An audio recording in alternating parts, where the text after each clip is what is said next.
War can be fought in many ways. There is open war, secret war, and silent war. On the last few chapters of the Arthasastra, Kautilya tells us how the silent war should be fought. Books 11 to 15 essentially teach us how to conquer via deceit and misinformation, wherein within the enemy, dissension and mutinous sentiments should be sown and cultivated to the advantage of the conqueror. In these books, we see the emphasis placed on the use of spies and of harlots, and also of traitorous people. Kautilya also stresses the fact that the use of spies is not solely limited to one's enemy, but also to within one's own kingdom and offices. Kautilya has no illusions on the conduct of war and the methods that should be employed, as long as the war is won with minimal losses and damage to the conqueror and conquered. Therefore, the central theme that our group has chosen is how the silent war should be fought, the sowing of dissension among one's enemies. We chose that theme because throughout the Arthasastra, discussion was about how war should be conducted and the different kinds of war. Kautilya discusses in great detail the many ways on how a spy should be used in order to sow dissent and chaos among one's enemies, from the rousing of mutinous sentiment to the assassination of leaders. Kautilya also shows how women can be used as a weapon of war, where they can incite jealousy and hatred in and amongst the officers of an enemy kingdom or army. The first speaker, Sheila, will talk about Book 11 of the Arthasastra, which deals with the conduct of corporations. Right after that, Paula will discuss Book 12, which is concerning a powerful enemy. After which, Book 13 will be discussed by Nesser, who will be followed by Ruthlin on a discourse on Book 14 dealing on secret means.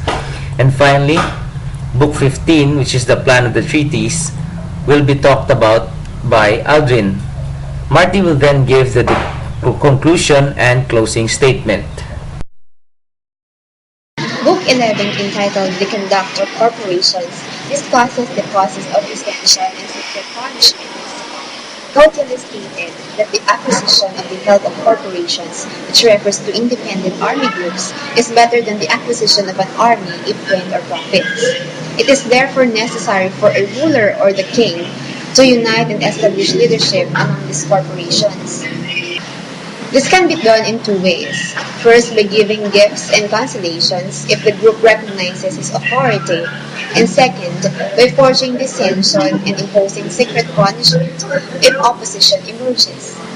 Dissent is said to be brought by dispute about certain points in science, sports, the arts, encouraging the covetous and ambitious or supporting the inferior through money or armed support to rebel against the commander and desire.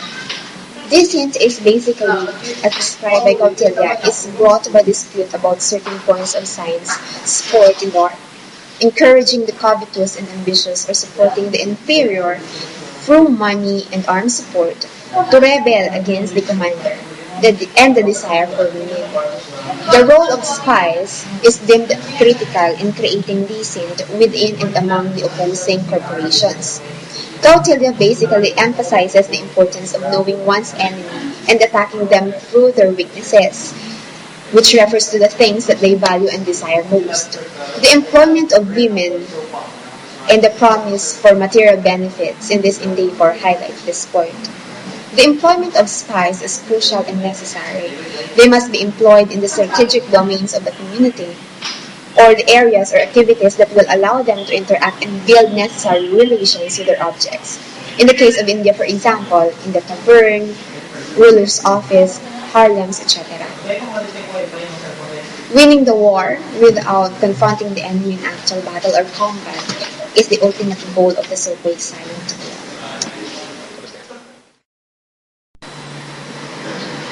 The 12th book of the Arthasastra, entitled Concerning a Powerful Enemy, describes how the king should deal with a powerful enemy. One character, Bharadvaja, says that when a king of poor resources is attacked by a powerful enemy, he should surrender himself to the enemy. Visalaksha, another character, says that the weak king should rather fight with all his resources, so fighting is a natural duty of a warrior, no matter whether he achieves victory or sustains defeat in the battle. However, according to Kautilya, a weak king should either seek the protection of a powerful king to maintain himself in an impregnable fort when he is attacked by a powerful enemy, There are three kinds of conquerors, according to Kautilya: the just, the demon-like, and the greedy conqueror. Kautilya says that the king should avoid the demon-like conqueror the most by offering him land and wealth. This is because this type of conqueror will not be satisfied until the weak king is dead. In relation to the central theme, Kautilya said that in order to avoid invasion of any of these conquerors, the king should sow the seeds of dissension among them or by punishing them. In this, he emphasizes the use of spies, which will be used to capture the enemy's fort, country, or camp with the aid of weapons. They may also destroy the enemy's rear on all sides through the help of wild tribes. When none of these are done, a messenger may be sent to the enemy to shoot for peace. However, if the enemy still continues the planned invasion, the weak king may offer a part of his wealth and army as a sign of peace. If the enemy desires to make the peace on the condition of surrendering a portion of his army, he may give him elephants which are uncontrollable, or portion of his army that is full of traitors, so that both his enemy and his undesirable army will die, or transfer to the enemy's own faithful army that can make him able to hurt the enemy in troubled times, or give the enemy precious articles that no one wants to purchase, or are of no use in war. He may also provide the enemy land which is at the mercy of another enemy, and that which possesses no protective defenses. In this case, the king pretends to be an ally, but works silently in a way by which he can be able to overthrow or defeat the enemy from the inside of the enemy's kingdom itself. Kautilya then enumerates other ways by which the weak king can infiltrate the enemy's kingdom and eventually defeat him. The spies can also bribe one or some of the family of the king so that he will destroy the internal strength of the enemy or his force. The spies can also destroy the enemy kingdom supply, stores, and granaries by disguising as merchants and selling products that have poison and other harmful ingredients. They can also destroy the kingdom supply of goods.